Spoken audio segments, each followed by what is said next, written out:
பிள்ளைங்களை பெற்ற ஒவ்வொரு தாய் தகப்பனும் தெரிஞ்சிக்க வேண்டிய வீடியோ. தயவு செய்து இந்த வீடியோ பார்த்துட்டு தள்ளி விட்டு போயிடாதீங்க. முடிஞ்சால் நீங்கள் பார்த்துட்டு ஒரு 4 பேர் தெரிஞ்சுக்க இதை ஷேர் பண்ணுங்கள். உங்கள் பிள்ளைங்க ஆசைப்பட்டு எதை கேட்டாலும் வாங்கி கொடுங்க.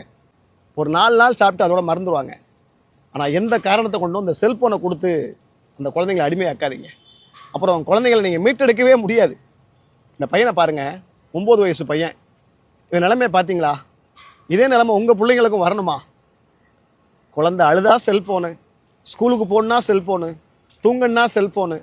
ஏங்க எத்தனையோ விளையாட்டு பொருட்கள் இருக்குது, எத்தனையோ சாப்பிட்ற பொருட்கள் இருக்குது, வீட்டில் டிவி கூட இருக்குது. அதை கூட ஒரு 10 நிமிஷம் போட்டு விடுங்க. அதுலேயும் கேம்ஸ்லாம் வருது, அதை காட்டுங்க.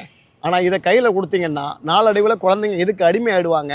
அதுக்கப்புறம் அப்பான்ற உணர்வு இருக்காது, அம்மான்ற உணர்வு இருக்காது, நம்ம சுற்றி என்ன நடக்குன்ற உணர்வு இருக்காது. நம்மளை ஈ கடித்தாலும் எறும்பு கடித்தாலும் நாய் கடித்தாலும் அந்த உணர்வு இல்லாமல் இந்த மாதிரி பிள்ளையா உங்கள் பிள்ளை வளர்த்துருவாங்க. இன்றைக்கி பல பேரண்ட்ஸ் அதான் பண்ணுறாங்க. சமைக்க போனோம் உடனே குழந்தைங்கள் செல்ஃபோனை கொடுத்துட்டு போகிறது, துணி அலச போனோம் உடனே குழந்தைங்கள் செல்ஃபோனை கொடுத்துட்டு போகிறது, புள்ள சாப்பிட மாட்டேக்கு உடனே செல்ஃபோனை கொடுத்துட்டு போகிறது. இப்படி நம்மளே அவங்கள அடிமைப்படுத்திட்டு என் புள்ள செல்ஃபோனுக்கு அடிமையாகிட்டான் அப்படின்னு நம்ம வெளியே சொல்கிறோம். குழந்தைங்களுக்கு தெரியாதுங்க நல்லது கெட்டது எதுன்னு.